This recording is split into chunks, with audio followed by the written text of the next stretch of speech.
নমস্কার বন্ধুরা, তো আপনাদের জন্য আবার একটা স্পেশাল ইনফরমেশনে চলে এসেছি। রিয়েলমির তরফ থেকে একটা নতুন স্মার্টফোন খুব তাড়াতাড়ি আসতে চলেছে। যেমন লাস্ট বছর লঞ্চ হয়েছিল রিয়েলমি GT 60, এবার আসতে চলেছে ওটার নেক্সট এডিশন, সেটা হলো রিয়েলমি GT 70।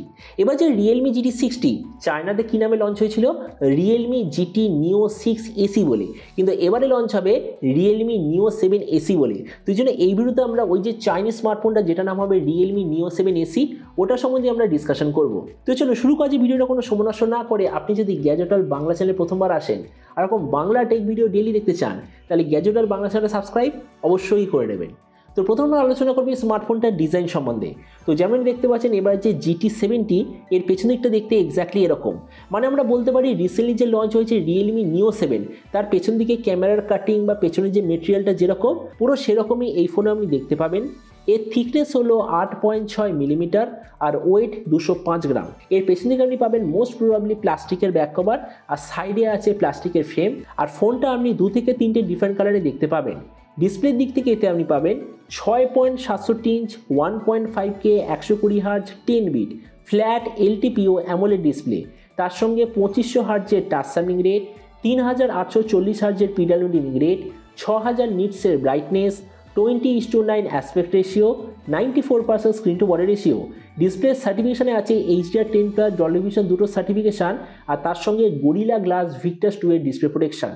তার মানে সোজা কথা বলতে গেলে যে প্রাইস পয়েন্টে আসবে সেই হিসেবে ডিসপ্লেটা সত্যিই খুব ভালো। প্রসেসরের দিক থেকে এতে আপনি পাবেন Dimensity 8400 Max 5G প্রসেসর, যার সঙ্গে রিয়েলমি তরফের কাছে একটা খুব ভালো কোয়ালিটির কুলিং সিস্টেমও আছে।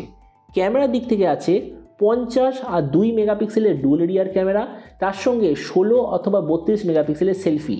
এর যে রিয়ার ক্যামেরা সেটা হলো Sony IMX882 সেন্সার, যেটার সঙ্গে আপনি পাবেন OIS EIS দুটোরই অপশান। এই যে স্মার্টফোনটা আপনি বিভিন্ন ধরনের র্যাম বা স্টোরেজ ভেরিয়েন্টে তো পাবেন, কিন্তু স্টার্ট হবে 8/256 GB থেকে। এই র্যামের কোয়ালিটিটা LPDDR5X, মেমোরিতে আছে UFS 4.0, যেটার সঙ্গে কোনো ধরনের ডেডিকেটেড SD কার্ড স্লট নেই। ব্যাটারিতে আছে 7000 mAh ব্যাটারি, সঙ্গে 80 ওয়াটের চার্জার, আর কানেক্টিভিটি হলো USB Type-C। তো এবারই স্মার্টফোনের বাকি কিছু ফিচার বলতে গেলে এতে আপনি পাবেন Android 15 out of the box, কোনো ধরনের 3.5mm জ্যাক নেই, dual speaker, ultrasonic fingerprint sensor, আর IP64 এর ওয়াটার অ্যান্ড ডাস্ট প্রোটেকশন। আর এর OS আপডেট সাইক্লিক দিক থেকে বলতে গেলে এতে আপনি পাবেন 3 বছরের মেজর OS আপডেট আর 4 বছরের সিকিউরিটি আপডেট। তো এবার সবচেয়ে মেন জিনিস, ফোনটা কি দামে লঞ্চ হবে দেখুন। আমি যতদূর খবর পেয়েছি ফোনটা ইন্ডিয়ান মার্কেটে আসার কথা 30 থেকে 32,000 টাকার মধ্যে, কোনো ধরনের অফার ছাড়া, মানে এমনি ওই দামে লঞ্চ হবে। আর আপনাদের ভিডিওটা বাংলাদেশ থেকে দেখে থাকেন, বাংলাদেশে লঞ্চ হওয়ার কথা যতদূর মনে হচ্ছে 50,000 বাংলাদেশি টাকার আশেপাশে। তো এবার সব ভিডিওর মধ্যে আমাকে জানাবো এই যে স্মার্টফোন যে আসতে চলেছে এটি কি প্রাইস পয়েন্টের মধ্যে সবচেয়ে ভালো, নাকি এর চেয়ে বেটার অন্য কোনো স্মার্টফোন অ্যাভেলেবেল আছে। দেখুন এই ফোনটার প্রসেসরটা কি, Dimensity 8400। এবার Dimensity 8400 দিয়ে রিসেন্টলি কোন ফোন লঞ্চ হয়েছে সেম প্রাইস পয়েন্টে, ফোনটার নাম হলো Poco X7 Pro। তার মানে রিয়েলমির এই ফোনটার সঙ্গে পারফেক্টলি কম্পিট করতে পারবে Poco X7 Pro। তো আমরা যদি Poco X7 Pro এর সঙ্গে কম্পেয়ার করি সেম প্রাইস পয়েন্টে, প্রথমত ডিসপ্লে, এই দিক থেকে আমি বলবো দুটো ফোনের display exactly same refresh rate, same PPI, মানে ডিসপ্লের দিক থেকে দুটো ফোন পুরো সেম।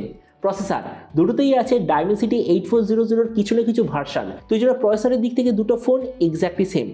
তারপর ক্যামেরা, এখানে দুটোরই রিয়ার ক্যামেরা হলো 50-এর মেন রিয়ার, মানে হচ্ছে লিথিয়া 600 সেন্সার আপনি পাবেন।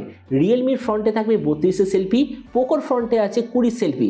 কিন্তু এখানে আরেকটা জিনিসও আছে, যতদূর মনে হয় রিয়েলমির যে রিয়ার ক্যামেরার যে সেকেন্ড সেন্সার সেটা 2 মেগাপিক্সেলও হতে পারে, 8 মেগাপিক্সেলও হতে পারে। যদি 2 মেগাপিক্সেল হয় তাহলে ক্যামেরার দিক থেকে পোকো হবে বেটার, কিন্তু যদি 8 মেগাপিক্সেল হয় এক্স্যাক্টলি পোকোর মতো, তাহলে অবভিয়াসলি এর যে ওভারঅল ক্যামেরা কোয়ালিটি সেটা পোকোর থেকে হবে বেটার। তাছাড়া ভেরিয়েন্ট, দুটোরই স্টার্টিং ভেরিয়েন্ট 8/256 GB, দুটোতেই আমরা পাবো LPDDR5X আর UFS 4.0, মানে এই দিক থেকে দুটো এক্স্যাক্টলি সেম। ব্যাটারি আর চার্জার, পোকোতে আছে 6500 mAh ব্যাটারি, 90 ওয়াটের চার্জার।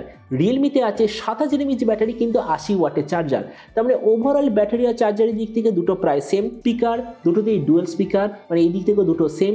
আর OS আপডেট দুটোতেই আছে 3 বছরের মেজর OS আপডেট। তার মানে দেখুন ভিডিও লাস্ট জাস্ট আমি এটাই বলবো, এটা টোটালি আপনার উপর ডিপেন্ড করবে যে আপনি কোন ব্র্যান্ডের ওপর 30,000 টাকা খরচা করতে চান। কেননা দুটো স্মার্টফোনের স্পেসিফিকেশন এক্স্যাক্টলি সেম, কিন্তু ডিপেন্ড করবে জাস্ট ব্র্যান্ড ভ্যালুর ওপর বা আপনার চয়েসের ওপর। তো এবার আপনি যখন সঙ্গে অবশ্যই জানবেন এই যে রিয়েলমি তরফে নতুন ফোনটা যে আসতে চলেছে খুবই তাড়াতাড়ি 30,000 টাকার আশেপাশে, তো আপনি কি এই দামে এটা নিতে চান নাকি অন্য কোনো স্মার্টফোন আপনি চুজ করতে চান? এটা সম্বন্ধে নিজের কথা বলতে আমাকে একদমই ভুলবেন না। তো সেটা দেখা হবে আগামীকাল একটা টেক ভিডিওতে। Till then stay tuned and always remember, think positive, be positive. Thank you.